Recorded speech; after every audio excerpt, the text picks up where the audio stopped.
Breaking చూస్తున్నాం. HMDA మాజీ director Shiva బాలకృష్ణను ACB అధికారులు 4వ రోజు విచారిస్తున్నారు. శివ బాలకృష్ణ సోదరుడు శివ సునీల్ కుమార్ ను సైతం విచారిస్తున్నారు.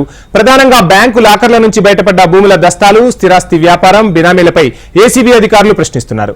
సోదరుడు శివ సునీల్ ను ప్రధాన కార్యాలయానికి పిలిపించి విచారిస్తున్నట్టు తెలుస్తుంది. అతను ఏ సంస్థల్లో ఎంత మేరకు పెట్టుబడి పెట్టారు, ఖరీదైన స్థలాలు, విల్లాలు ఎక్కడెక్కడ కొనుగోలు చేశారనే దానిపై ప్రధానంగా ఆరా తీస్తున్నారు ఏసీబీ అధికారులు. మరికొంతమంది స్థిరాస్తి వ్యాపారులను ఏసీబీ విచారించనున్నట్లు సమాచారం.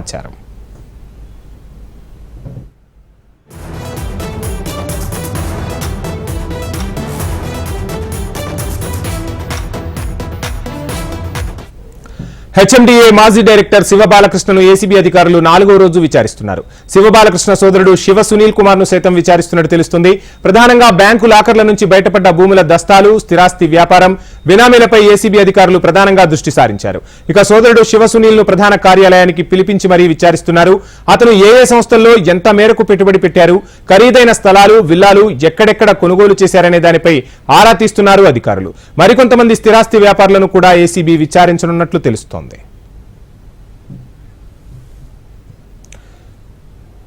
ఏసీబీ విచారణకు సంబంధించి మరిన్ని డీటెయిల్స్ మా ప్రతినిధి అమరేందర్ అందిస్తారు. అమరేందర్, చూస్తూ ఉన్నాం, ఒకవైపు శివబాలాజీని విచారిస్తూనే తన సోదరుడిని కూడా విచారణకు పిలిపించినట్టు తెలుస్తుంది.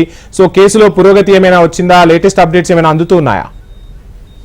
ప్రస్తుతానికి అయితే హెచ్ఎండిఏ మాజీ డైరెక్టర్ శివ బాలకృష్ణను విచారిస్తూ ఆయన సోదరుడైన శివసునీల్ కూడా ప్రస్తుతానికి విచారిస్తున్నటువంటి పరిస్థితి అనుకుంది. అయితే 4వ రోజు విచారణ సంబంధించి చూసుకుంటే శివ బాలకృష్ణను ఇప్పటికే జూబ్లీ బంగారాలోని ప్రధాన కార్యం పిలిపించి కూడా అతనికి సంబంధించిన ఏ సంస్థలో పెట్టుబడి పెట్టారు, ఏ సంస్థలో గతంలో పనిచేసేవారు, ఖరీదైన స్థలాలు కావచ్చు, ఇల్లాలు మీకు ఎక్కడి నుంచి వచ్చాయి, ఎక్కడెక్కడ కొనుగోలు చేశారు అన్న విషయాలపై ప్రస్తుతం ఏసీబీ పూర్తిస్థాయిలో కూపీ లాగుతుంది. అయితే మరికొంతమంది స్థిరాస్తుల వ్యాపారులకు సంబంధించి కూడా విచారించే అవకాశాలు అయితే కనబడుతున్నాయి. ఇప్పటికే శివ బాలకృష్ణ హయాంలో అధికారంలో ఉన్న సమయంలో ఎవరైతే అక్రమ ఇల్లీగల్ సంబంధించిన పర్మిషన్స్ ఇచ్చారో అధికారులు కూడా గతంలో నోటీస్ ఇచ్చారు.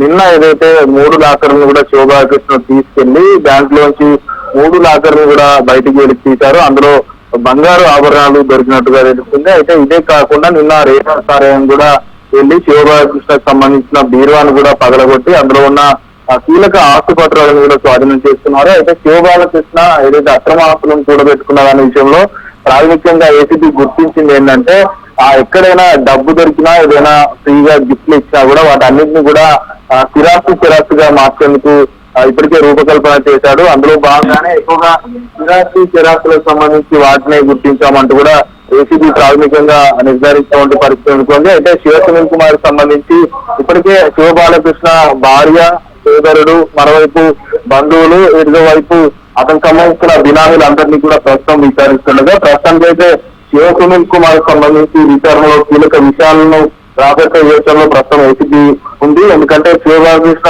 సునీల్ కుమార్ సంబంధించి ఇద్దరి మధ్యలో ఉన్న ఆర్థిక లావాదేవీలను ఇప్పటికే ఏసీబీ గుర్తించింది. ఈ నేపథ్యంలో సునీల్ కుమార్ ఎక్కడెక్కడ పెట్టుబడి పెట్టాలన్న కోణంలో కూడా వాటన్నింటి వివరాలు కూడా రాబట్టే క్రమంలో భాగంగా అతని స్టేట్మెంట్ కూడా రికార్డ్ చేస్తుంది. ఇద్దరిని కన్సల్టేషన్ పద్ధతిలో శివ బాలకృష్ణ, శివ సునీల్ కుమార్ ఇద్దరిని కూడా ముంగటే కూర్చోబెట్టి కూడా ఏసీబీ ప్రత్యేక గదిలో వారిని విచారిస్తున్న పరిస్థితుంది. వారి దగ్గర నుంచి వచ్చిన ఇన్ఫర్మేషన్ ఆధారంగా పూర్తిస్థాయిలో మరికొన్ని అరెస్టులు ఉంటాయంటూ కూడా మరికొన్ని డాక్యుమెంట్స్, ఆస్తులు కూడా బయటపడే అవకాశాలు ఉన్నాయని కూడా ఏసీబీ అధికారులు చెప్తున్న పరిస్థితి. Right, thank you Amarender.